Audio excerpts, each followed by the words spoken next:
Анхлуун алагхан хөөрхөн охин чинь ирээдүйн ээж. Өгтөө хайрлаарай. Арга хүлэг шиг энэ биеийг хайрлаж, халамжилж, харамлаж байдаг нь Монгол эмэгтэйчүүд. Эмэгтэйчүүдээ хүндлээрэй. Алдхан биеийг чинь тээж, төрүүлж өсгсөн нь энэ ертөнцийн тал их хүн ээж минь. Ээжүүдийг хайрлаарай. Охид эмэгтэйчүүд ээжүүдийг хайрлая. Доод баригаар эмчнэр ирчихсэн Тэмбүү өвчин илрүүлж байна гинүү. Тэмбүүгээ эдлийн хаваар шуугаад байсан. Хаана энэ тэр Тэмбүү? Энэ Тэмбүү гэдэг чинь одоо хүртэл байдаг өвчин гэж юу? Дээр үед л хүмүүсийн хамар ундаг улаан тариа хийлгэлээ энэ төр гэж ярьдаг байж үлээ. Гүн баруун айлын гомб. Эмөө балиар өвчнөөс болж ихнэрийг гомдоож бүү юм болсон. Ер нь бол сэтгэл зүйтэй муухай өвчин юм аа. Энэ манай хар юмыг хэн тоодох? Миний муухайнч. Улн гайгүй л дээ. Өөрийнхөө толгой дээрх бухлыг хараагүй байж, өөрөлийн толгой дээрх өвсийг харах гэдэг шиг юм болох үедээ. Гүн нэрээ нөгөө хар юмаа дагуулж очиж шинжилгээ өгнө. Тэмбүү олон эрхтэн системийг гэмтээдэг, архаг удаан явцтай, нууц үе болон 1, 2, 3 дугаар үе гэсэн үе шаттай явагддаг бэлгийн замын халдварт өвчин юм. За сайн байцгаана үзэгчдээ та бүхэнд орой минь хүргэе. За улаан тууз пэйж хуудаснаас зохион байгуулж байгаа лайв маань энэ дугаар шинэ дугаар эхлээд бэлэн боллоо. За өнөөдрийн миний одоо хамтрагч оролцогч зочноо та бүхэндээ танилцуулъя. Та бүхэн бүгд мэдж байгаа үжин төв гэж мэднэ тийм ээ. Энэ үжин төвийн үүсгэн байгуулагч, зөвлөх, за философч, хуульч, нийгэм ажлын магистр Ундраа маань оролцож байна. За одоо та бүхэнд бас энэ орой мэндийг хүргэе. Тэгээ надтай хамт бэлгийн цогц боловсрал үндэсний эксперт, сэтгэл судлалын ухааны докторант, хамтдаа төрийн бус байгууллагын тэргүүн манай Гал Абдрахман нас хамт оролцож байна. Энэ орой мэнд хүргэе. За баярлалаа. Таньц гисэн энэ орой мэндийг хүргэе. За тэгэхээр энэ улаан тууз пэйж хуудсын маань лайв бол нэлээд олон хүмүүстээс хүрдэг, хүмүүсийн манаас үздэг, сонсдог ийм маш олон үзэгчтэй болсон байгаа. За тэгэхээр эхлээд хиний ээж нь бас оролцож байгаа. Ундраагаас бас үжин төвийнхөө үйл ажиллагааны талаараас манай үзэгчдэд бас танилцуулаач гэж. За 2009 онд манай хүүхдийн хамгаалтууд маань байгуулагдсан байдаг. Ингээд 2009 оноос хойш яг бэлгийн өвчрэлд өртсөн охтуудад нийгэм сэтгэл зүйн үйлчилгээ үзүүлээ явж исэн.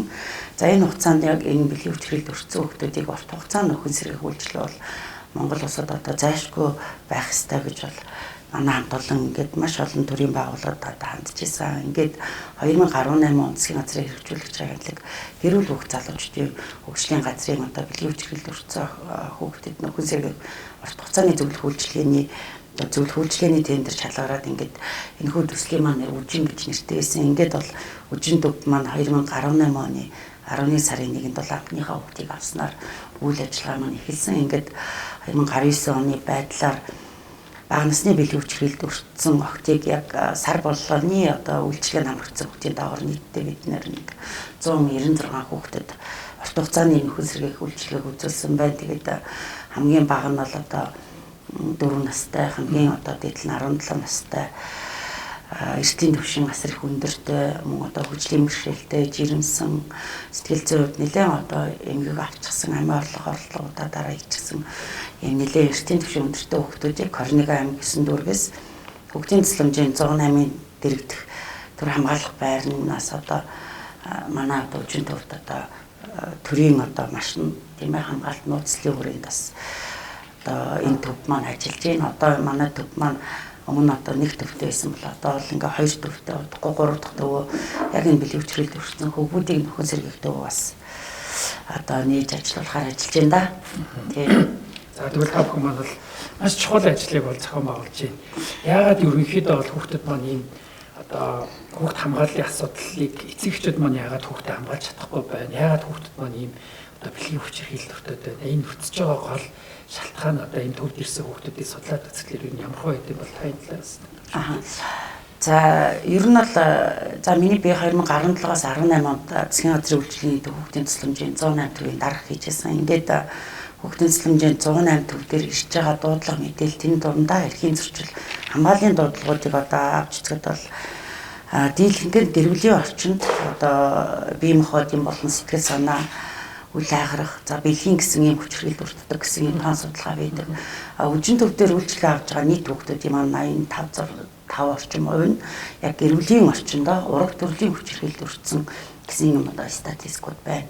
Тэгэхээр Монгол улсын үндсэн хуулийн заасан гэр бүл хүүхдийн эрх ашиг төр хамгаална гэж заасан байдаг. Тэгэхээр энэ хүүхдүүд маань эцэг эхийн хайранд үлгийдүүлж тийм ээ элэг бүтэн амьдарч ах хэвээр энэ гэр бүлтэй хүүхдүүд маань яагаад хүчрхийлэл өртөө гэдэг асуудал бол одоо энэ дээр бол одоо насан турш бүх хүн салбар бүрийн асуудал болчиход байна. За тийм учраас бид бүхэн өнөөдрийн одоо сэдв маань мэдээж нэг өсвөр үеийн эрүүл мэнд мөн одоо өсвөр үеийн хүүхд хамгааллын асуудлаар та хэд ярилцах гэж байна. Тэгэхээр 20 гаруй жил та маань одоо энэ өсвөр үеийн залуучууд гэр бүлийн одоо энэ бэлгийн боловсролын чиглэлээр 20 гаруй жил ажилласан одоо энэ одоо ажлын туршлагын хүрээнд энэ өсвөр үеийн хүүхдүүдийн маань бас энэ бэлгийн боловсрол тэр дундаа одоо өсвөр насны хүүхдүүдийн бэлгийн замаар дамжих халдвартай холбоотой одоо мэдээллүүд автын жирэмслэлт, үцээгүй жирэмслэлт мөн одоо бэлгийн замын өвчтөнтэй холбоотой ийм дуудлага мэдээлэл өдөр тутам хүүхдийн цэцлэмжийн 108 өдөр дуудлагууд дээр хүүхдүүд маань зөвлөгөө авахар уцтж идэг. Тэгэхээр та энэ дээр бас олон жилийн одоо жил ажилласан туршлагатай үеийн хувьд энийг одоо яаж бууруулах, эцэгчүүд маань яг энэ одоо боловсролыг хэрхэн олох вэ гэдэг тал дээр таас энэ маань үзэгчд маань ярьж өгөх. За танд баярлалаа. Тэгэхээр ер нь хүүхэд гэдэг маань өөрөө бол хүссэн байх хэвээр тий өнөөдөр яг эцэг эхчүүдийн хувьд бол нөхөрч эрүүл мэндийн талаараа зөв мэдлэгтэй, мэдээлэлтэй тэгээд хань ижлээ зөв сонсон, гэр бүлээ зөв төлөвлөсөн тэгээд хүүхэд болгон маань өөрөө хүссэн эсэн мэд тий аюулгүй орчинд өсөж байж эцэгийнхээ хайранд өсөж тий хамгаалуулж нийгмийн амьдралд оролцох хөгжих боловсрол бүх хэрэгээр бол хангах ёстой. Гэтэл өнөөдөр эцэг эхчүүдийн маань боловсрал дээр хүүхдтэй хандж байгаа хандлага тий хүүхдтэйгээ төдийлөн бас энэ бэлгийн эрүүл мэндийн асуудлаар бас төдийлөн бас чөлөөтэй ярилцдаггүй үндсэн дээр хүүхдүүд маань өөрсдөө бас эрсдэл маш хурцж байна тий. Нөгөө нэг талаараа гэвэл энэ бага насны хүүхд, өсвөр насны хүүхдүүдийг одоо бэлгийн сэдэлтэй хүчирхийлэлд уруу татах тий ийм цаан үйлүүд одоо томчууд насан туршидын дунд бол маш их байна. Энэ бол ер нь хувь хүний хувьд эргээд аваад үзэх юм бол одоо мэдлэг боловсрал дутуу хүнийг тийм хайрлах сэтгэл байхгүй тий өөрөө нас өндөр гэдэг утгаараа тий хүчин мөхс тийм хүүхдүүдэд тийм одоо ёс бус зүйлийг үзүүлж яах гэдэг маань бол маш их одоо энэ бол ерөөхдөө манай гарч байгаа бол нийгмийн эмгэнэл гэж л хараад байл л да. Тэгэхээр өнөөдөр хүн одоо өөрийнхөө бэлгийн хэрэгцээг хангахын тулд хүн өөрөө одоо хань ижлээ зөв сонгоогүйгээс тий одоо өөр хин нэгнийг одоо бэлгийн замын бэлгийн одоо хавтал үлдэх ч юм уу тий энэ зүйлүүд бол гарч ийн л гэж би бас үзээд байна л да. Тэгэхээр энэ талаараа биднээс илүү их хүүхдүүдтэйгээ чөлөөтэй ярилцах тий хамгийн гол нь залуучууд одоо хүмүүстэй ярихад одоо гэр бүлээ зөв төлөвлөх, хань ижлээ зөв сонгох тий хоорондоо энэ бэлгийн эрүүл мэндийн асуудлаараа бас ихэнх далангуй чөлөөтэй ярилцдаг. Хин нэгнийх нь одоо бэлгийн хэрэгцээ хангахдаг үндсэн дээрс өөр нэг хүнийг сонирхох тий өөр байдлаар одоо дур хүсэл хангах гэдэг зүйлүүд гарч ирээд байгаа учраас энэ дээр одоо хүн болгонд одоо зөрчил гарсан хүн болгонд яссан одоо хариуцлага тооцдог тий эрүүгийн хариуцлага тооцдог. Одоогийн энэ бас гэр бүлийн хууль маань шинжилэн боловсруулад одоо ингээд яригдж байна. Энэ асуудлууд дээр ийм хариуцлага тооцоогүй хүнийг тий хүн ёсоор хүндлээгүй хайрлаагүй хүмүүс маш том хариуцлага тооцдог механизмыг бүрдүүлэх шаардлагатай гэж бодож байна л да. Ер нь бол нөгөө статистик тал судалгааг хараад үзэхээр жил болгон нэг 4 гарчим өсвөр насны охтууд одоо төрж ийна гэсэн юм статистик судалгаа байна. 1000 хүүхэд тутмын одоо 35-аас 40 хүүхэд төрж ийн гэсэн үг л дээ. Энэ бол үнэхээр одоо бас анхаарах хэрэгтэй одоо зүйл байгаа. За тэгээд өнгөрсөн одоо 2019 оны 7 сард манай эрүүл мэндийн яамнаас халдвар төвчнөөс сэргийлэх хянах үндэсний хөтөлбөр Тэмбүг устгахыг гэсэн юм одоо 2 жилийн хугацаатай үндэсний хөтөлбөр эргэлж явж байна. За энэ хүрээнд бас эрүүл мэндийн яамны одоо холбогдох удирдлагуудын одоо хэдэн мэдээллүүдийг сонсож байгаа явцад бол бас нэлээд одоо бас сэтгэл эмзэглүүлмээр тоонууд бас явагдчихсэн тийм ээ. Нийт одоо Монгол улсын хэмжээний халдвар төвчний 38%-ийг бэлгийн замаар дамжих халдвар одоо эзэлж ийн гэсэн ийм статистик байна. Гэтэл яг энэ бэлгийн замаар дамжих халдвар гэдэг маань одоо бэлгийн замаар дамждаг эмгэг төрөгчөөс үүсгэгдсэн нэг 30 гаруй төрлийн одоо вирус юм одоо өвч байна гэсэн юм одоо судалгаа байна тийм ээ. Тэгээд өнгөрсөн энэ одоо эрүүл мэндийн яамнаас хэрэгцээ одоо 7 сараас хойш хэрэгцсэн 4 сарын байдлаар улсын хэмжээгээр нэг халдвар болон халдвар тус өвчнийг одоо тухайн орон нутгийнхаа онцлог тохируулаад илрүүлэх арга хэмжээнүүдийг айн болгон хийсэн байдаг. Нийт бол 218 мянган одоо үзлэг онцлогоо шинжилгээ хийгдснээс одоо 3682 тэмбүүгийн тохиолдол илэрсэн. За үүнээс одоо 1716 яг хавьтагчд нь илэрсэн байгаа байхгүй. Гэтэл бас нэг эмгэнэлтэд та юу гарч ирж байгаа гэхээр 23260 жирэмсэн эхчүүдийг одоо тэмбүүгийг одоо үзлэг хийж үзсэн байна. Гэтэл үүнээс бол 850 одоо тэмбүүвчтэй жирэмсийг илэрсэн байна. Энэ бол үнэхээр одоо улс орны хэмжээ тэр дундаа бас одоо анхаарах хэрэгтэй тийм ээ. Төрлийн тэмбүүдийн хүүхдийн төрөлт одоо нэмэгдэх хандлагатай болж байна. За ингээд нөгөө нэг ямар аймагуудад одоо хамгийн их одоо энэ тэмбүү өвчлөл одоо өндөр байгаа юм бэ гэдэг энэ үзүүлэлтүүдийг бас аваад үзэхээр уул уурхай хөгжсөн аймагуд тэр дундаа нөгөө Сүхбаатар, Хөвсгөл, Дорноговь, Дорнод за тэгээ Баян-Онгор, Өвөрханга, Улаанбаатарт бол маш өндөр үзүүлэлттэй ингэж гарч байна. Гэтэл нийт одоо энэ бэлгийн замаар дамжих халдварт одоо өвчлөл авсан нийт одоо хүмүүсийг насаар ингээд хувлаад үзэхээр өнгөрсөн 2018 оны жилийн эцсийн тав би анзаараад харж байхад бол 34 хүртэлх насны залуучууд маань 40% эзэлж ийн гэсэн ийм одоо статистикуд байна. Тэгэхээр энэ өсвөр насны хүүхдүүдийн энэ бэлгийн боловсролыг үнээр чанартай болгох тийм ээ. Өсвөр насны хүүхдүүд яг энэ бэлгийн боловсролыг хинээс хамгийн их мэдээллийг авч байна гэтэл хамгийн одоо хайрладаг, итгэдэг байх хэвээр эцэгчүүдээсээ биш цахимын орчноос одоо телевизээрээс тийм ээ найз нөхдөсөө гэдэг ийм одоо сонголт хариунуудыг өгдөг ийм одоо тохиолдлууд бас байна. Тэгэхээр бид бүхэн одоо нийт одоо бэлгийн замаар дамжсан нийт халдварын ингээд дотроо тэмбүү яг хэдэн хувийг эзэлж байна гэхээр 40.3% тэмбүү эзэлж байна гэж. Тэгэхээр улс орны хөгжил бол хэдхэн зүйл дээр илэрч байдаг тийм ээ. Өсвөр насны төрлийн тэмбүүгийн төрөлд 5 хүртэлх насны одоо няраа эндэгдлүүд бол улс орны хөгжлийн бас нэг том үзүүлэлтүүд байдаг. Гэтэл яагаад энэ няраа эндэгдэл төрөлд төрсэн эхийн эндэгдэл тийм ээ ийм асуудлуудаас нэлээд одоо төлхөө яригдахаас гадна өсвөр насны хүүхдүүдийн энэ эрүүл мэндтэй гэдэг асуудал дээр бол нэг одоо нөгөө гол анхаарах зүйл бол сэтгцэн эрүүл мэндийн асуудал тийм ээ. Нөгөө хүүхдүүдийн амиа орлого одоо амиа орлогыг одоо бодох тийм ээ сэтэлжих гэдэг юм уу. Дараа нь бол хоёрдугаарт мэдээж нөгөө бэлгийн боловсролын асуудал тийм ээ. Хүсээгүй жирэмслэлт, октын жирэмслэлийн асуудал байна. Тэгэхээр жил болгон одоо 4000 орчим октод маань төрнө гэдэг бол үнэхээр эмгэнэлтэй. Гэтэл одоо энэ одоо 4000 орчим октодын төрөлтийн 50-60 орчим хувь дандаа хүсээгүй төрөлт байна. Тэгэхээр хүсээгүй жирэмслэлт, хүсээгүй одоо энэ жирэмслэлт гэдгийн цаана бол хэдэн хувь нь одоо бэлгийн хүчирхийллийн хохирч байх вэ гэдэг асуудал бол яригдчихэж байгаа. Тэгээд 2018 оны 12 сард бол улсын ерөнхий прокурорын газраас аймаг дүүргийн цагдаагийн газар хэлтсүүдэд октын төрөлт болон үр хөндөлт дээр зайлшгүй хэрэг үүсгэж одоо шалах хэрэгтэй. Энэ маань өөрөө одоо яг хүссэн тийм ээ одоо бэлгийн хүчирхийлэл байх үедээ л гэдгийг урьдчилан сэргийлж ингээд ийм учраас одоо энэ 19 оны би бас нэлээд олон статистикуудыг харж үзлээ. Тэгээд цагдаагийн ерхий газрын одоо 19 оны жилийн эцсээр хүний бэлгийн эрхчлөө алдчихгүй байдлын эсрэг гэмтэрэг бол 611 бүртгэгдсэн байна. Үүнээс яг хүчиндэг гэмтэрэг 481 бүртгэгдсэн байна.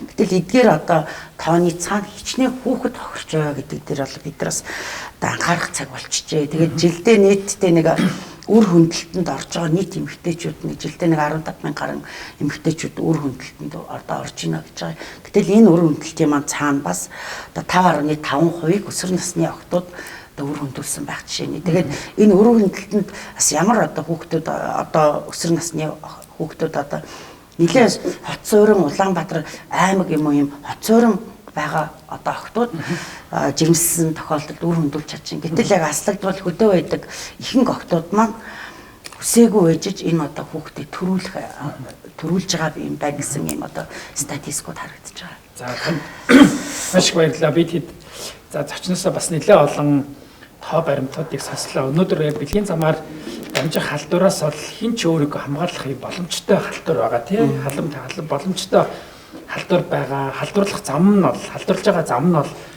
тодорхой тий алдараас сэргийлэх боломжууд нь бол боломжтой байгаад байдаг. Гэтэл хүмүүс маань ингээд хамгаалж чадахгүй байгаа. Тэгэхээр өнөөдөр яг энэ бэлгийн замаар дамжих алдар хэд тэгээд тохоос нийтхүү ам залуучууд тий нийтхүү амыг хамгаалах чиглэлээр ажиллаж байгаагийн хувьд бол энэ талаараа яг бэлгийн замаар дамжих алдар дамжиж байгаа талаараас нэг товчхон би бас нэг зөвлөгөө өгч чий гэж бодож байна тий. Өнөөдөр бэлгийн замаар дамжих халдвар гэдэг маань өөрөө халдвартай хүнтэй хамгаалалтгүй бэлгийн хавталд орж байгаа ороход л дамждаг бүлэг өвчтнүүдийг л бэлгийн замаар дамжих халдвар гэдэг байгаа тий. Тэгэхээр энд бол Тэмбүү өвчин байна, закутан, халамид тий одоо бэлэг эрхтний үү тий бэлэг эрхтний үү гэл тий маш олон төрлийн бол өвчнүүд байгаа. Тэгээд сүүлийн үед бол нийтийн эмэгтэйчүүдийн дунд бол өтрээний мөөгөнцөр бэлгийн херпес өвчин гэдэг тий маш их хэмжээгээр бол нэмэгдсэн байгаа. Тэгэхээр өнөөдөр бид хүний гаднаас нь хараад энэ хүн одоо бэлгийн замаар дамжих халдвартай юм аа, халдваргүй байна гэж бол харах бол боломжгүй юм аа. Тэгэхээр аль болохоор хүн хань ижлээ зөв сонгох хэрэгтэй. За хэрэг гэр бүл болоогүй одоо бэлгийн тогтмол юм хамтрагчтай биш асуудал зайшгүй одоо тохиолдолд бэлгийн хавталд орох үедээ тий хин нэгэн танихгүй хүнтэй бэлгийн хавталд орох юм бол заавал одоо бэлгэвчийг хэрэглэх хэрэгтэй.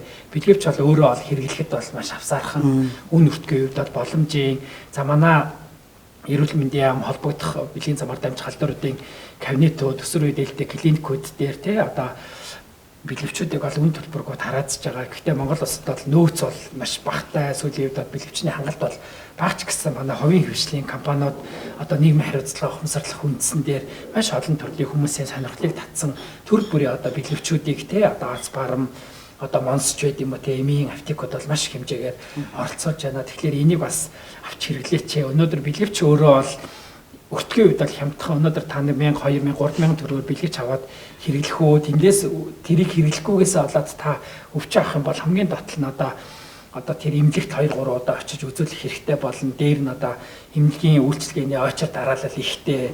За тэгээд бэлгийн замаар дамжих халдварыг хэрэг туссан тохиолдолд ямар нэгэн шинж тэмдэг илэрч байвал бэлгийн замаар дамжих халдварыг эмчид бол ингээд үзүүлээд зөвлөгөө авах хэрэгтэй. Бэлгийн замаар дамжих халдвар маань өөрөө вирусаар нингаар тий одоо шимэг чигэл биетнэр бол үүсгэгддэг. Бэлгийн замаар дамжих халдварууд маань өөрөө ол ингээд яг зөв онцлогдох юм бол бүрэн идэгтэй боломжтой ийм зүйлүүд байгаамаа. Тэгээд хамгийн сүүлд энэс бид нар яаж урьдчилан сэргийлэх вэ гэвэл ер нь бол өсвөр насны хүүхдүүд маань өөрөө одоо 18 нас хүртлээр бэлгийн хавтлыг бол төвчих бэлгийн хавталтай болохоор орхоос татгалзах хэрэгтэй. Ямар нэгэн одоо найз ч юм уу үерхлээ батлагч байд юм уу анхны бэлгийн хавтлаар жирэмсэн болохгүй гэж ярьдаг энэ одоо буруу ойлголтоос салаад хэрэг үнэхээр орох тохиолдол байх юм бол бэлгэвч хэрэглэх хэрэгтэй. Түүнээс гадна өөр одоо үгүй гэж те одоо зоригтой хэлж чаддаг юм чадвартай байх ёстой.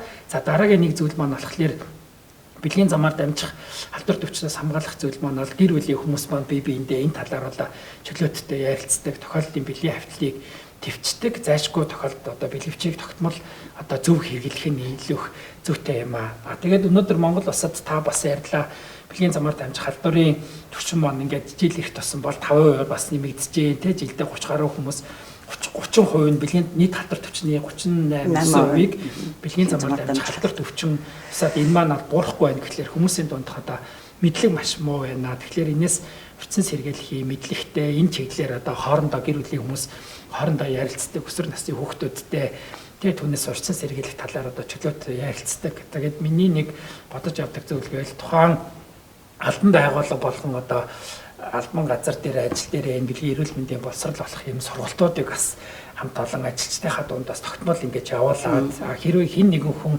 ямар нэгэн одоо тохиолдлын одоо хамгаалалтгүй бэлгийн хавталд орсон ямар нэгэн эрсдлээ зүйл хийсэн бол сайн дураар зөвлөгөө шинжилгээ өгөх төвүүдтэй нийслэлийн хэмжээнд бүх төвөр болгон дээр аймаг орон нутгийн төвүүдийг төшгөлсөн байж байгаа. Энэ дээр нэр хаяг нууцлсан. За тэгээд үн төлбөргүйгээр те зөвлөгөө шинжилгээний өмнө зөвлөгөө авч ийн шинжилгээний дараа зөвлөгөө авч энэ бас хамрагдаач гэж хэлхийг хүсэж байна. За тэгээд нөгөө ер нь бол охтууд маань хүсээгүй ч нөгөө одоо жирэмссэн болчлоо гэж батхад нэгдүгээр та бүхэн минь яг мэрэгжлийн үнээс бас зөвлөгөө авч байгаарай. Манай хүүхдийн тусламжийн 108 утсан маань яг мэрэгжлийн нийгмийн ажилтны сэтгэл зүйчэд 24 цагийн турш ямар нэгэн одоо үн төлбөргүйгээр зөвлөгөө мэдээллүүдийг л өгж байгаа. Энэ дээр одоо жил ирэх тутам нөгөө октын жирэмслэлтэй холбоотой үерхэл нөхөрлөл, хайр дурлал, за амиа орлол, ганцаардал, гутрал гээд олон чиглэлээр одоо манай мэрэгжлийн нийгмийн ажилтны сэтгэл зүйчдээс бас зөвлөгөө авдаг. Ийм одоо 108 хоцрогоо мөн хандаарай. Хоёрдугаарт нь эхнэлхсэн эрүүл мэндийн үндэсний төвгээд байгаа. Энэ дээр одоо аймаг дүүргийг заавал нөгөө 13-ын маягт энэ төр шаардлагагүйгээр шууд энэ нөгөө өсвөр үеийн клиник дээр нэрээд бас үзүүлэх боломжууд байдаг. За олон кейсүүдийг ингээ хараад байхад манай эрүүл мэндийн тусламж үйлчилгээний тухай хууль мөн одоо гэр бүлийн хүчирхэлтэд тэмцэх тухай хуулийн дээр эмчимлэгийн байгууллагын ажилтан насан туршийн хүүхэд бэлгийн замын халдвар төвчин тэр дундаас жирэмсэн ийм одоо хүчрэлд өртсөн байж болзошгүй энэ тохиолдлыг үзлэг хийсэн эмч бол үдсэн дайруудаа заавал мэдээлэх хуулийн үүрэгтэй байдаг. Гэтэл одоо энэ хуулийн үүргээ данхашдан дээр ажиллаж байгаа манай өрхийн эмнэлэг, сумын өрхийн эмнэлгийн төвд бас мэдээлэхгүй байгаагаас өсвөр насны одоо энэ одоо бэлгийн хүчирхлийн улмаас жирэмсэн болсон охтуудын одоо нөгөө эрч чаданд илрүүлэх ажил маань одоо ингээд удаашрчдаг. 16 нийтэлтэй тэр охид суман дээр илэрлэхэд бол аймаг яв гэж хэлхийн оронд уг нь 108 оц руу мэдээлсэн бол энэ кейс шууд нэгдэж байгаа байхгүй. Гэтэл аймаг яв гэдэг аймгийн одоо эмнэлэг нь одоо үзэнгүүтээ их нялхас яв гэдэг энэ хугацаанд нөгөө 16 нийтэлтэй илэрсэн хүүхэд маань ирэх гэж үзүүлэх гэсээр 21-2 нийтэлтэй болно. Ингээд одоо энэ хүчирхийллийн хогчийн хүүхэд одоо 20 нийтэлээс татгах шилэрсэн бол бид нар одоо эмнэлгийн журмаар үр хөндөх боломж өгдөг бол одоо боломжгүй болж байна. Ингээд өсвөр насны одоо охтууд маань наснаа биеийн бэлтгэдэггүй, сэтгэл зүйн үед бэлтгэдэггүй, ямар ч гэр бүлийн төлөвлөлт байгаагүй энэ үедээ гэдэг гэмтэргийн хохирч болчоод төрнө гэдэг бол хамгийн эмгэнэлтэй. Тэгээд ийм охтууд бас сүүлийн жилүүдэд бас нэмэгдэж байгаа нь бас харамсалтай. Тэгээд сая өнгөрсөн оны өмнөхөө бид нар бас одоо үжин төвийнхаа нэг үйлчлүүлэгчийг бас одоо төрүүлсэн эрүүл саруул хүүхдтэй болсон. Гэхдээ энэ хүүхдийг бол бид нар одоо сүүлийн 3-4 сард бэлтжиж одоо энэ охиноо бол төрүүлсэн байдаг. За тэгээд эцэгчүүд та бүхэндээ одоо хэлэхэд өсвөр насныхан та нар маань ч гэсэндээ энэ ер нь бол энэ бэлгийн боловсрал тэр дундаа одоо ерөнхий боловсролын сургуулиудад эрүүл мэндийн хичээлийг орж байгаа багш нарын мэдлэгийг одоо нэмэгдүүлэх чадваржуулах ажил дээр бас нэлээд өндөр баймаар байна. Өнгөрсөн одоо боловсрол соёлын шинжилгээ спортын сайд цогцлмоо сайд ахтай энэ одоо хичээлийг эргээд оруулахаар болсон бол үнэхээр одоо энэ чиглэлээр хүүхэд өсвөр үе тийм ээ хүүхдийн төлөө ажилладаг хүний хувьд бол үнэхээр баярлалдаг. Гэхдээ одоо энэ хичээлийг яаж хүртээмжтэйгээр яг одоо хүүхдийн одоо бүр ингээд анхаарлын одоо зөв чиглэл рүү татдаг тийм ээ. Ийм зөв одоо боловсролыг олгох вэ гэдэг тал дээр бас анхаарч үзэх бол заашгүй шаардлагатай байна. Ер нь л нөгөө эрдэмтдийн олон судалгаанууд бол байдаг. Бүгдийн одоо бэлгийн буюу секси мэдрэмж хизээ үед бий болдог вэ гэл тэ. Сегмунд Фредди онл байна тийм ээ. Гэхдээ сэтгцийн одоо энэ стрессээс үүдэлтэй сэтгцийн эмгэгийн одоо насан туршидын 50 орчим хувийнх нь одоо эмгэг хэдийн үед үүссэн байна гэхлээр одоо өсвөр насны буюу 13-аас 14 настай үед үүссэн байна гэдэг ийм одоо статистик судалгаа сүүлийн жилүүдэд бол гарч ирж байна. Тэгэхээр бид нар яг энэ өсвөр насны хүүхдүүдийн сэтгцийн эрүүл мэндийн асуудал дээр бол үнэхээр дөрвтэй арга хэмжээ авахгүй л энийг зөвхөн одоо юу гэдгийг боловсролын байгууллага, эрүүл мэндийн байгууллага тийм ээ, гэр бүлийн байгууллага бас хариуцж хийхгүй маа. Оросын нэрд сургууль мужуулагч Макаренко хэлсэн байдаг тийм ээ 5 хүртэлх наснда бие хүн болох төлөвшлийнх нь 90% нь бий болдгоо гэдэг. Тэгэхээр гэр бүлийн орчин тэр дундаа эцгийн үүрэг хариуцлага бол хамгийн их чухал байгаамаа. Хүүхдийг үл хайхрах альва одоо хүүхдээ одоо хайхрахгүй дэндүү их одоо ар гэр амьдрал тийм ээ зээл одоо үр зээл ч гэдэг юм уу те ингэж явсараад над одоо өсвөр насны хүүхдүүд чинь маш их одоо ганцаардж байна. Ярих хэрэгцээ асар их байна. Гэтэл одоо хүүхдийн нас бие сэтгэхүйн онцлогийг нь харж үзэх юм бол яг нөгөө бэлгийн чиг баримж одоо бэлгийн одоо боловсрал бэлгийнх нь одоо хөгжил тийм ээ яг л 11 наснаас эхэлж шүү дээ. Тийм учраас дэлхийн эрүүл мэндийн байгууллага 10-аас 19 насыг бол өсвөр нас гэж үзэж байгаа. Тийм учраас Монгол улсын охтын төрөлтийг бол одоо 19 хүртэлх насны төрөлтийг бол охтын төрөлтөнд авч үзэж байгаа. Тийм тэгээд ер нь бол энэ одоо жил болгон 4000 гаруй орчим одоо охтууд төрж ийн гэдэг бол энэ нэмэгдэлтэй байгаа юм. Тэгэхээр энэ дээр бидраас эцэгчүүдийн үүрэг оролцоо хариуцлагыг нэмэгдүүлэх ажлыг бас хаана бас бид нар хийх ёстой болоо гэж харж байгаа. За зөв. Тэгэхээр тань маш их баярлалаа. Нилээ чухал мэдээллүүдийг өглөө. Тэгэхээр өнөөдөр энэ үсээгүй жирэмслэлт гэдэг маань л ер нь бол хүүхдүүд одоо үр хөндлөлт хийж байна. Үр хөндлөлт гэдэг маань өөрөө бол ерөөсөө одоо жирэмслээс хамгаалах арга бол биш шүү дээ. Тийм энэ бол хүмүүс бол энэ үр хөндлөлт хийлгэж байгаа гэдний жирэмслээс хамгаалцдаг гэж үзээд байна. Тэгэхээр өнөөдөр яг энэ өсвөр насны хүүхдүүд тэгээд өсвөр насны хүүхдүүдийн эцэг эхчүүдэд манаас энэ одоо гэр бүл төлөвлөлтийн одоо боловсрал мэдлэг маш дутуу байна тий. Өнөөдөр жирэмслээс хамгаалах бол маш олон төрлийн бол аргууд байгаа тий. За тэгээд өнөөдөр энэ өсвөр насны хүүхэд эрт бэлгийн харьцаанд орох нь одоо бие махбодын хувьд, сэтгэл зүйн хувьд бол одоо хувь хүндээ бол маш их сөрөг үр дагаврууд маш их гардаг байгаа тий. Тэгэхээр энэ талаар нь бас илүү дэлгэрэнгүй ярих нь бол маш зүйтэй гэж бодож байна. Тэгээд өсвөр насныхын дунд толгомдож байгаа энэ асуудлуудыг бууруулахын тулд энэ эрүүл мэндийн хичээл орсон нь бол маш зүйтэй гэж үзэж байна. За тэгээд өнөөдөр миний хувьд л энэ чиглэлээр ажиллаж байгаа мэргэжлийн хувьд одоо энэ одоо вирусын дэгдэлтэйгээр холбоотойгоор одоо хичээлүүд маань ингээд цахим хэлбэрээр орох чинь тийм нэг цахим хэлбэрээр ороход одоо эрүүл мэндийн хичээл маань бол сургалтын хөтөлбөрт нь ингээд яг тусгагдсан байгаа байхгүй. Тэгэхээр өнөөдөр яг энэ хичээл дээр бол яг юу үзэх бол юу заах бол энийг ямар ч гэсэн би бас нэг сонирхож үзээд сонирхсан гэсэн ийм зүйлүүд бол байгаа. Тэгэхээр нэгдсэн үндэсний байгууллагын төрөлцсөн байгууллагуудаас яг энэ бэлгийн зохиц боловсролын олон улсын арга зүйн удирдамжийг гаргаад те энэ удирдамжийг Монгол улсын одоо засгийн газар маш амжилттай аваад те энийг одоо эрүүл мэндийн хичээлийнхаа оруулсан сургалтынхаа агуулгадаа бол маш сайн ингээд тусгаад оруулсан. Одоо ингээд утгагүй ингээд эрүүл мэндийн хичээл зааж байгаа багш нарын маань одоо сургалтынхын гарын авлагууд нь ингээд гараад очих юм бол хүүхдүүд маань бас тэндээс юм уншиж хараад тийм ингээд хичээлээс олсон мэдлэгээ гэр орондоо уншаад илүү их мэдлэг чадвар хандлагаа дээшлүүлэх юм боломжууд бүртгэлээр бол өсвөр үеийнхний дундахын толгомдож байгаа асуудлууд бол тодорхой хэмжээгээр бас буурах баха гэж бас миний хувьд бас бодож байна.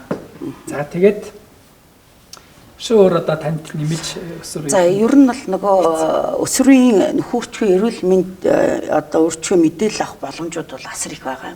Аймаг болгонд бол өсвөрийн клиникийн кабинетууд ажиллаж байна. Тэрэн дээр яг мэрэгжлийн одоо огт эмч сэтгэл зүйчид бас ажиллаж байна. За энэ бол ямар нэгэн үн төлбөргүй байдаг. Мөн одоо оюутнуудын хотгонууд дунд тийм ээ. Залуучуудын өсвөр залуучуудын бас эрүүл мэндийн одоо клиникүүд ажиллаж байгаа ямар нэгэн үн төлбөргүйгээр шинжилгээ өгч, зөвлөгөөнүүд өгч тийм ээ. Тэгэхээр одоо эцэгчүүдээс юу хүсэж байгаа гэхээр ер нь бол одоо зарим одоо хөгжингөө улс орнууд хүүхдээ 10 нас өрөнгүүд л ердөө хөвгүүдээ охтуудад агуулаад өсвөрийн клиникийн эмнэлгээр явж үзүүлдэг юм байна. Одоо жишээлхэд өсвөрийн одоо охтууд дээр жишээлхэд сарын тэмдэг ирэх хэвээр хугацаанаас нь ирэхгүй одоо 9 10 дахь ангид орсон охтууд байна л гэж үзэхэд энэ бол эмгэг байж болзошгүй байхгүй юу. Одоо сүүлийн жилүүдэд нөгөө охтын биений одоо сарын тэмдэг ирэх одоо тийм одоо нүхгүй байдаг ч юм уу тийм ээ ингээ хаалгаанд орж байгаа ийм кейсийг бол мэдэж байна. Тэгэхээр энэ тал дээр манай одоо эцэгчүүдийн энэ өөр хөгдрөө гэж хэлсэн эрүүл мэндийн боловсрал, бэлгийн боловсрал олгож байгаа гэхээр үнэхээр таны боловсрал өөрөө хүрхгүй байгаа бол охид өвгүүдээ одоо энэ одоо Монгол улсын бүр бүхэл бүтэн өсвөрийн клиникүүд аймаг болгон дээр үн төлбөргүйгээр зөвлөгөө мэдээл мөн маш их нууцлалтайгаар ажиллаж штэ. Тэгээд мөн одоо өсвөр насны хөвгүүдэд фимоз буюу тийм ээ нөгөө өсвөр насны хөвгүүдийн нөгөө одоо шамрах ёстой үедээ шамардаггүй энэ үеийг нь одоо фимозууд асар их илэрж байна. Тэгээд миний нэг одоо эрүүл мэндийн 2018 онд аймагуудын эрүүл мэндийн газраас одоо Сэлэнг аймгийн эрүүл мэндийн газар одоо шилдэг эрүүл мэндийн газар болж исэн. Энийг бол маш зөв одоо сонголт хийлээ гэж би харсан. Жил болгон би нэг 16 орчим аймагт нэг 160 70 суман дээр өөрөө очиж ажилладаг. За ямар ажиллаар очиж ажилладаг вэ гэхээр гэр бүл хүүхдийн эсрэг хүчирхийллийг бууруулах чиглэлээр тэр дундаа одоо бэлгийн хүчирхийллээс урчин сэргийлэх, сургалт нөлөөллийн ажлыг төрийн албан хаагчдыг чадваржуулах чиглэлээр мөн одоо өсвөр үеийнхний бэлгийн хүчирхийллээс өөрийгөө хамгаалах арга зүйн сургалтуудыг нөлөөллийн ажлуудыг хийж явдаг. Ингээд одоо Сэлэнг аймагт явж байхад бол бэлгийн одоо энэ эрүүл мэнд тийм ээ энэ бол хүн Монгол улсын үндэсний аюулгүй байдалтай холбоотой удмын одоо тийм ээ одоо цусаа ариун байлгах тийм ээ. Тэгэхээр энэ одоо төрөлхийн дэвбүтөөх төрж гинэ гэдэг асуудал бол эмзэг штэ. Тэгэхээр Сэлэнг аймаг бол одоо бүхэл бүтэн юм бүх төрлийн онцлогыг хийх одоо бүр юм групп баг үсгээд бүх сумаа тойрч бүхний үзэж тэгээ бүр сум дээр хичнээн одоо юм эрсдэлтэй октын жирэмсэлт тийм ээ одоо бэлгийн замын өвчин тэр дунд одоо октын хүчирхийллийн хэрэгүүд илэрсэн тохиолдлууд байна. Ингээд илрүүлснээр маш сайн хэмжилж чадсан. Мөн хавтлагчдыг илрүүлэх тал дээр маш сайн ажилласан байдаг. Гэтэл зарим аймагуд манайх бэлгийн замын өвчин баг гэж хэлдэг. Гэтэл огт илрүүлгээ хийхгүй байгаа одоо аймагуд өөрсдөө баг гэж хэлэхэд бол хэцүү шүү дээ. Тэгээд бид нар ч одоо 1950-60-аад онод улаан тарианы хүүхнүүд гэж бид нар бүгдээрээ л нөгөө түүх домог шиг номноос өдрөө уншижсэн шүү дээ. Гэтэл эргээд баг энэ үе рүүгээ орж байгаа нь бол үнэхээр одоо их сэтгэл өвдөж байгаа. Тэгэхээр энэ одоо асуудлыг бас нэлээд тэр илрүүлгийн ажил дээр бас нэлээд төлөвлөгөө анхаарах хэрэгтэй гэж бодож байна. Дараагийн нэг асуудал нь юу байлаа? Тавилах асуудал маань. Тэгэхээр ер нь бол бэлгийн замаар дамжих халдвар одоо халдвар их байна. Тэгэхээр нөгөө яг бэлгийн замаар дамжих халдварын эмчнэр маань одоо нөгөө илүү хамгийн их олон хүмүүсийг оншилсан хүмүүсийн бас илүү ихтэй одоо ажлын үнэлж дүгндэг. Тэгэхээр нөгөө өвчлөл их гэдгээр нь ярьж өвчлөл их гаргасан баг байсан аймагуд нь ажиллаа сайн хийсэн байна гэж үздэг. Энэ маань эргээд одоо энэ яг энэ газар авах те энэ бүр одоо даймжрах маш олноороо өвдөх зүйл болж байна. Тэгэхээр манай эрүүл мэндийн байгууллагаас энэ тогтолцоогоо бас эргэж харж байгаа бах гэж бас бид бас ер нь бол үзэж байна. Та эрүүл байвал та амжилтын эзэн. Өөрийгөө хайрлаарай. Таны гэр бүл эрүүл байвал таны гэр бүл аз жаргалаар дүүрнэ. Гэр бүлээ хайрлаарай. Таны эхнэр, охин эрүүл байвал Монголын ирээдүй эрүүл. Охид ээжүүдийг хайрлаарай. Шинэ ондоо хайраар бэлхэж эрүүл амьдрий. За өнөөдөр нэг сайхан наригдсан гинэ. Залуу насыг гэвэрч өнгөрөн гэж юу байх вэ, тийм ээ? Уга цэнгэн хөгжиж болно л доо. Залуу минь. Харин намайг мартваа. Антуутг байхад чамар юугаа ихэвд. Өөрийгөө мөн их юмд бодож байгаа шүү. Ай. Тэр өдөр л бэлгэвч хэрэгэлсэн бол одоо яа их эмээсээ орохоос тоо мөн чи хэлсэн дээ. Одоо ч гэсэн чи бас буруу тийшээ айл яваад байна. Гэхдээ яагаад буруу гэж? Би им тариа хэрэглэж идэвхэх ёстой биз дээ. Эхнээсээ намайг хэрэглээгүй чамд эм тариа хэрэглэхэд ч бас учир бий шүү. Гэхдээ дур зоргоороо эм тариа хэрэглэх нь наад муу өвчнийг чинь далд хэлбэрт оруулдаг. Бурууг бусдаас биш өөрөөсөө хай. За залуу минь дараа намайг заавал хэрэглээрэй. За. Бэлгэвч бэлгийн замаар дамжин халдвардаг 30 гаруй төрлийн халдвар төвчнөөс таныг хамгаална. Тэгэхээр өнөөдөр бол бэлгийн замаар дамжих халдвараас хин ч гэсэн бас өөрийгөө хамгаалах бүрэн боломжтой юм аа. За тэгээд өнөөдөр энэ өсвөр үед ээлтэй клиникүүдийн үйл ажиллагааг айгүй сайн сайжруулах тэгээд тэн дээр яг мэрэгсэн одоо манай улсад бол яг хүүхдөрч ирсэн эмч мэрэгчлэнүүдийн чинь орон тоо бас маш их төрөлцөө тий одоо орон тоо маш дутуу байна. Дээр нь одоо мэрэгжлийн эмчнэр ингээд гадуур үзлэг хийгээд авчихлаар өсвөр үеийн ээлтэй клиниктээр яваад очсон хүүхдүүд маань ингээд ганц эмч нь одоо ингээд нэг бол жижигурд гарчдаг юм уу нэг бол нэг сургалт хийх гээд яваад оччихлаа. Тэр төв дээр хүүхэд очихдоо бас сэтгэл зүйн хувьд бол нэлээд төвшөртэй.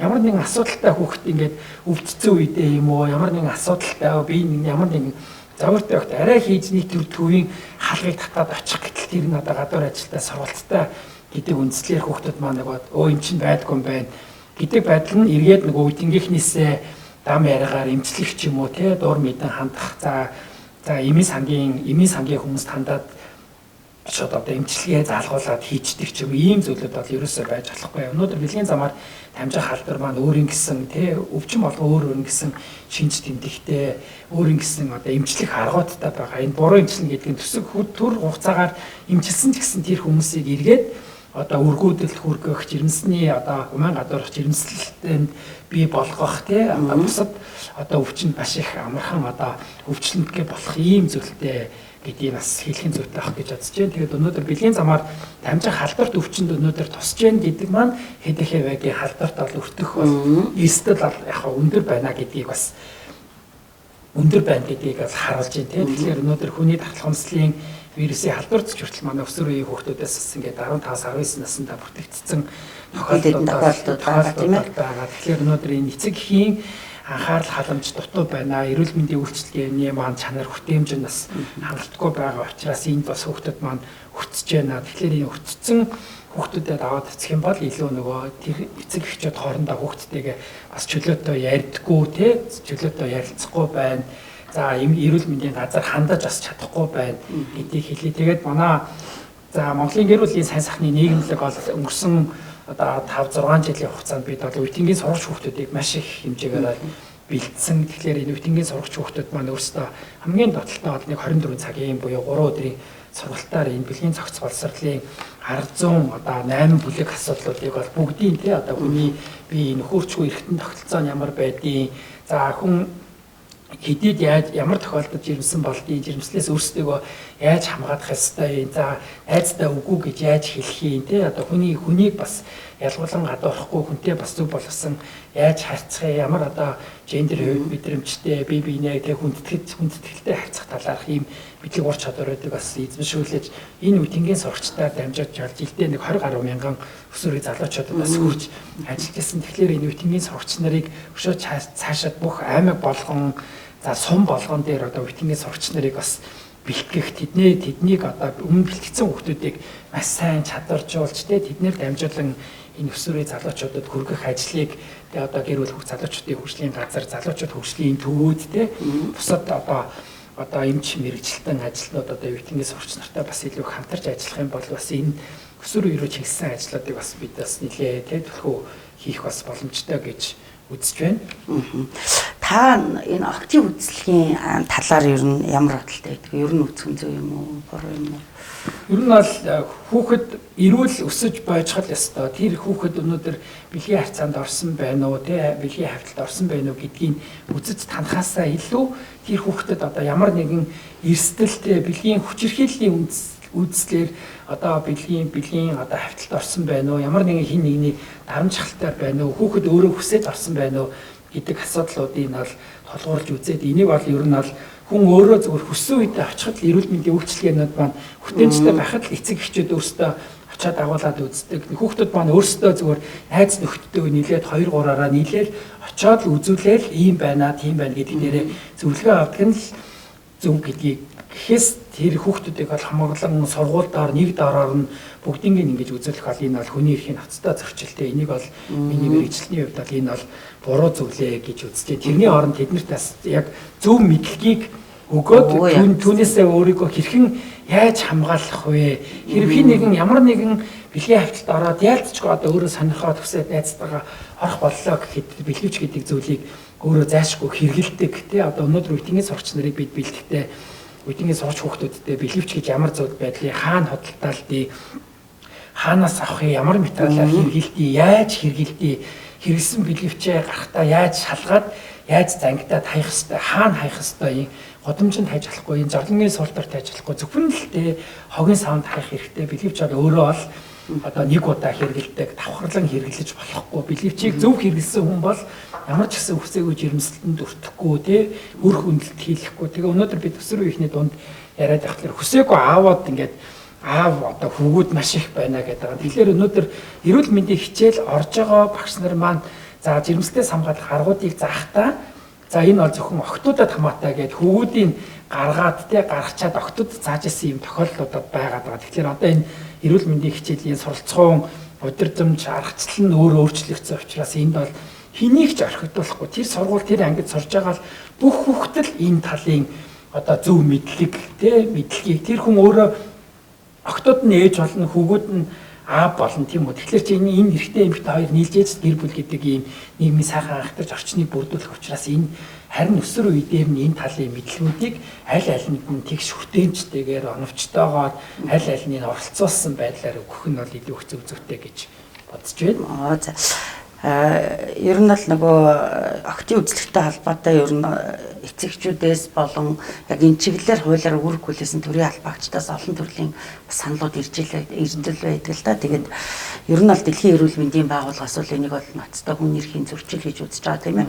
Хог хүний нууцыг алдагдуулахтай холбоотой одоо эрсдлийг одоо буруу замаар шийдвэрлэж байна гэж үздэг. Тэгээ манай Монгол улс бол 1990 онд хүүхдийн эрхийн конвенцэд нэгдээ орсон. Тэгэхээр миний хувьд яг энэ нөгөө урьдчилан сэргийлэх үзлэгийг бол эцэгчүүдээс нь бас одоо ангиудэрсэн багш болон сургуулийн эмчнэрийг бас зөвшөөрөл авах тийм ээ асраа хамгаалж харгалзан дэмжижсэн. Тэгээд энэ урьдчилан сэргийлэх үзлэг гэхэлэр зөвхөн одоо охтын жирэмслэлтийн асуудал биш юм л да. Тийм ээ одоо бүхэл төрлийн урьдчилан сэргийлэх тийм ээ нүдний хараа жишээлгээд одоо хүүхдүүд маань цахимд маш ихээр дэлгэцийн одоо болон цахимаас үүдэлтэй тийм ээ 4 хүүхдүүд дотмын нэг нь одоо торлог хөрхөлийн гэдэлтэй ингээд. За тэгэхээр би нэг зүйлийг бас яг одоо нэвтрүүлэг манаас дуусгах төгсөж байгаа шиг байна. За сум баг хороо болгон дээр өрхийн эрүүл мэндийн төв гэдэг энэ одоо нэгж ажиллаж байна тийм ээ. Гэтэл би энэ өрхийн эрүүл мэндийн төвүүдийн нийт одоо ажлынх нь бараг 60 орчим хувийн дандаа урьдчилан сэргийлэх ажлууд байх хэрэгтэй гэж бол хардаг. Гэтэл одоо сүүлийн жилүүдэд өвцөн хонин нэг эм бичдэг, тариа тарьдаг, эмнэлэг төвлөрдөг ийм л дүр зураг харагдаад байна. Тэгэхээр 2011-14 оны засгийн газрын 224 дээр тогтоол дээр бол тухайн одоо өрхийн эрүүл мэндийн төвүүд маань хүн амд үзүүлэх одоо хүн амыг одоо нийгмийн одоо эрүүл мэнд буюу тийм ээ тархалт тийм ээ маш олон хүн амд үзүүлэх эрүүл зан үйл төлөвшүүлэх чиглэлээр 50 гаруй нэр төрлийн урьдчилан сэргийлэх ажлыг хийх хэрэгтэй байдаг юм байна. Тэгээд тэмдэглэл 65 өдөр байт юм байна. Үүнээсээ яг урьдчилан сэргийлэх одоо 1 сарын 15-наас 25-ны хооронд бол сая бол Ослын төлөөс урьдчилан сэргийлэх 10 хоногийн маань ажил ингээд дууслаа. Гэтэл яг энэ ажлуудаа хийсэн одоо эрүүл мэндийн төвүүд тийм ээ сургуулийн эмчнэрийн төрөл баг харагдлаа шүү дээ. Би ч одоо нэг 39 дэх сумандаа энэ онгорсоор ажиллаа. Тэгээд нэлээд олон сургууль цэцэрлэгүүдээс орж ажиллаж байна. Тэгээд энэ урьдчилан сэргийлэх ажлаа манай энэ өрхийн эрүүл мэндийн төвүүд маань одоо мөн одоо сургууль цэцэрлэгийн эмчнэр маань өвдснийхэн дараа эмчилгээсээ илүү урьдчилан сэргийлж ажиллаж чадах юм бол улс орны болон одоо гэр бүлийн маань эдийн засаг санхуд хамгийн хөнгөлт одоо чухал юм шүү дээ. Тэгээд түрүүн одоо миний бас хүссэн маш олон нөгөө эцэгчүүд бүх зөвлөмжүүдийг бас галаа доктор маань бас хэлж өгсөн. Тэгээд үнэхээр одоо бид нар өсвөр үеийнхэн тавих хараа хяналтаа дээрэс нь одоо эцэгчүүд илэн далангуй зөвлөмжүүдийг өгдөг. Нэгэнт одоо танаа хүү охин хоёр тийм ээ үерхдэг найз хөвгүүнтэй охинтой болцсон тохиолдолд таавал заашгүй энэ одоо өр хүүхдэд тийм ээ хүсээгүй жирэмслэлт одоо бэлгийн харилцааг дэвчих тийм ээ насан туршидтлээ одоо дэвчих. Үнэхээр одоо ийм одоо харилцаанд орсон бол одоо ээж аавдаа нуулгүй хийлэх тийм ээ мөн одоо нэгэнт одоо охтын одоо жирэмслээс хамгаалах охтын спираль хүртэл одоо бий болсон юм байна шүү дээ. Тэгэхээр энэ бол 17-оос дээш наснд бол хийхэд тохиромжтой гэж бас эмчнэр үздэг юм байна. Тэгэхээр энэ одоо нөгөө бэлгэвч хэрэглэх за тэгээд маш олон аргууд байна тийм ээ. Одоо бүрэн арга дээр 72 цагийн эм мэтэр гэл тийм ээ. Тэгэхээр ийм олон одоо зөвлөмжүүдийг энэ 17 настай мэргэжил сургалт үйлдвэрлэлийн төвүүд, коллежуудад оюутан болсон одоо охтуудад тийм ээ одоо мөн одоо их сургуулийн 1-2 дугаар курсын охтууд яг л нөгөө 17 18-тай жоохон охтууд маань байж байна. Тэгэхээр ийм одоо зөвлөгөө мэдээллүүдийг манай одоо эмчнэр тийм ээ хариуцсан эмчнэр маань өгдөг байвал их зүгээр байна да. Тэгээд айлхаар эцэгчүүд маань одоо өсвөр насны хүүхдтэйгээ илэн далангуй байж өөрийнх нь үзэл бодлыг нь бас их сонсдог. Ер нь бол одоо тухайн хүүхдийн нас бие сэтгэхүйн онцлог тэр дундаа одоо өсвөр насны хүүгүүд 13-аас 16 насны дээр бол найз нөхдөд илүү хэрхэмлдэг одоо шүтдэг үеийн шүү дээ тийм ээ. Тэгэхээр энэ үед нь бол хинтээ нөхөрлж чинь найзж чинь гэдэг дээр нь хүртэл одоо анхаардаг ийм байвал бас зүгээр болов уу гэж бодож байна тийм. За тэгэхээр маш чухал мэдээллүүдийг өглөө. За эцэст нь одоо дүгнээд ирэхэд ер нь бол өсвөр үеийн залуучуудад маань одоо бэлгийн цогц боловсралтай байх хэрэгтэй юм аа. Бэлгийн цогцолсрал гэдэг нь бол одоо хүнд ерөөсөө мэдлэг, чадвар, хандлага, үнэт зүйлийг л төлөвшүүлэх юм зорилготой байгаад байгаа тийм. Тэгэхээр энэ хүн одоо энэнийг төлөвшснөөрөө эрүүл мэнд сайн сайхан байдал нэр төрөө эрхэм чанараа өөрийн гэсэн хамгаалах, харилцан бие биенээ хүндэтгсэн нийгмийн болон бэлгийн одоо зөв харилцааг одоо эрхэмлсэн тий хийж байгаа хүн болгоны одоо өөрсдийнх нь хийж байгаа сонголт нь одоо бусдын сайн сайхан байдлыг тий бусдын сайн сайхан байдлыг одоо хэрхэн одоо нөлөөлөх вэ гэдэг дээр тий сайн сайхан хүний одоо сайн сайхан байдалд нь анхаарал хандуулсан. Тэгээд амьдралынхаа туршид хүн өөрийнхөө эрхийг хамгаалахын чухлыг бас ойлгосон юм байх нь бол илүү чухалчилж авч үзсэн байдیں۔ Тэгэхээр ер нь бол бэлгийн цогц боловсрал гэдэг маань ерөөсөө л энэ өсвөр насны хүүхдүүдэд өгөгдөж байгаа зүйлүүд маань тодорхой юм сургалтын хөтөлбөрт хамрагдсан байх ёстой. Тэр нь өөрөө ингээд бүх асуудлуудыг цогцоор нь хамруулсан байх ёстой. Тэгээд хүн болгон өөр өөр ингэсэн мэдлгүүдийг эцэг гэхээс сургуулаасаа тий багш сургууль хүмүүжүүдчнээс авж байгаа учраас тэр өмнөх мэдлэгт нь суурилсан нас хөгжлийнх нь онцлогт нь тохирсон шинжлэх ухааны юм үндсэлтэй зөв мэдээллүүдийг өгөх юм бол хүүхдүүд маань өөрсдөө бүх юмыг харж байгаа, сонсож байгаа. Тэндээс өөрсдийнхөө би яах ёстой юм гэхлээр тэгээд би яах ёстой гэдэг одоо эцэг ихт одоо хамгийн гол үлгэр дуурайл болж байгаа хүмүүс л одоо гэр бүлийнх нь эцэг их байгаа, насанд хүрэгчдүүд байгаа учраас хүүхдүүдтэйгээ ингээ зөв боловсрон харьцаач, хүүхдүүдэд маш сайн сонсооч, хүүхдийн өмнө одоо буруу үйлдэл тэ одоо зөвлөдүүдийг бол битгий гаргаач гэдгийг хэлэн. Тэгээд өнөөдөр бэлгийн замаар дамжих халдварыг хамгаалахын бэлгийн замаар дамжих халдвараас урьдчилан сэргийлэх бол боломжтой. Тэр цорын ганц зүйл бол мэдлэг, хамгийн гол нь мэдлэг байх ёстой. Мэдлэгээсээ үндэслэж өөрсдийн гэсэн өөрийгөө хамгаалах юм чадвар, тэгээ зөв хандлага, зөв төлөвшөлтөө байх нь л чухал юм аа. Тэгээ бид тэр өнөөдөр маш чухал зүйлүүдийг ярилцлаа. Тэгээд нэвтрүүлэгт бас зочноор оролцсон Үжин төвийнхөө үүсгэн байгуулагч Ундармаада маш их баярлалаа. Тэгээд цаашдынх нь ажилд нь бас өндөр амжилтыг хүсье өрөөё. За баярлалаа. Эцэст нь хэлэхэд бас одоо ингээ 3 сарын 2-нд хүртэл одоо энэ коронавирустэй холбоотойгоор сургуулийн хүүхдүүд маань цэцэрлэг сургуультай явахгүй байна тийм ээ. Тийм учраас эцэгчүүд маань хүүхдэд тавих анхаарал халамжаа сайжруулах. За тэгээд хүүхдийг хараа хилдэхгүй орхихгүй байх. Мөн одоо яг энэ одоо хүүхдээ аливаа төрлийн осол гэмтэл мөн одоо аливаа төрлийн хүчирхийлээс урьдчилан сэргийлэх үүрэг нь л одоо эцэгчүүд та нарын гол үүрэг юм шүү. Тийм учраас одоо энэ дээр эцэгчүүд маань бас анхааралтай байгаарай. Хүүхдэд тавих анхаарлаа их сайжруулаарай гэж бас хүсмээр байна. Тийм тэгээд өшөө нэг зүйлийг хэлэхэд энэ захим хичээлүүд маань олон яг ач холбогдолтой. Тэгээд хүүхдүүд эцэг эхчүүд маань өөрсдөө бас хүүхдтэд төдийлөн одоо хичээл яаж заах арга барилууд маш их дутагдaltaй байдаг. Тэгэхээр энэ одоо захим хичээлүүдийн аль биесний хөтөлбөрүүд нь телевизүүдийг ингээд зарлцсан байгаа учраас энэ хичээлүүдийг бас хүүхдүүдтэйгээ хамт үзээд ингэж заах ёстой юм, ийм асуудлууд байд юм байна. Энэ арга барилаар өгөө зүгээр юм байна гэсэн бас арга аргачлал та нараас суралцах боломжтой юм шүү. Тэгээд өнөөдрийн бидний одоо лайвыг амжилттай сонсож тэ сонирхолтой асуултуудыг бас бидэнд илгээсэн нийт үзэгчтэй маш баярлалаа. Дараагийн лайваар иргэн уулзцаа баяртай. За баярлалаа. Анхлын алгхан хөөрхөн охин чинь ирээдүйн ээж. Өгтөө хайрлаарай. Аргамаг хүлэг шиг NB-ийг хайрлаж, халамжилж, харамлаж байдаг нь Монгол эмэгтэйчүүд. Эмэгтэйчүүдээ хүндлээрэй. Алдхан биеийг чинь тээж, төрүүлж өсгсөн нь энэ ертөнцийн тал их хүн ээж минь. Ээжүүдийг хайрлаарай.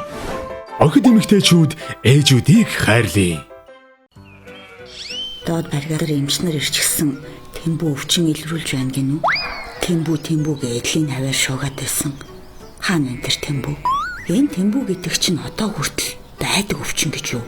Дээр үед л хүмүүсийн хамар ундаг улаан тариа хийлгэлээ энэ төр гэж ярьдаг байж үлээ. Гүн баруун айлын гомб. Эмөө балиар өвчнөөс болж ихнэрийг гомдоож бөө юм болсон. Ер нь бол сэтгэл зүйтэй муухай өвчин юм аа. Манай хар юмыг хэн тоодгийг миний муухайнч улн гайгүй л дээ. Өөрийнхөө толгой дээрх бухлыг хараагүй ээж өөрөлийн толгой дээрх өвсийг харах гэдэг шиг юм болох үйтэй. Гүн нэр нөгөө хар юмаа дагуулж очиж шинжилгээ өгнө. Тэмбүү олон эрхтэн системийг гэмтээдэг архаг удаан явцтай нууц үе болон 1 2 3 дугаар үе гэсэн үе шаттай явагддаг бэлгийн замын халдварт өвчин юм.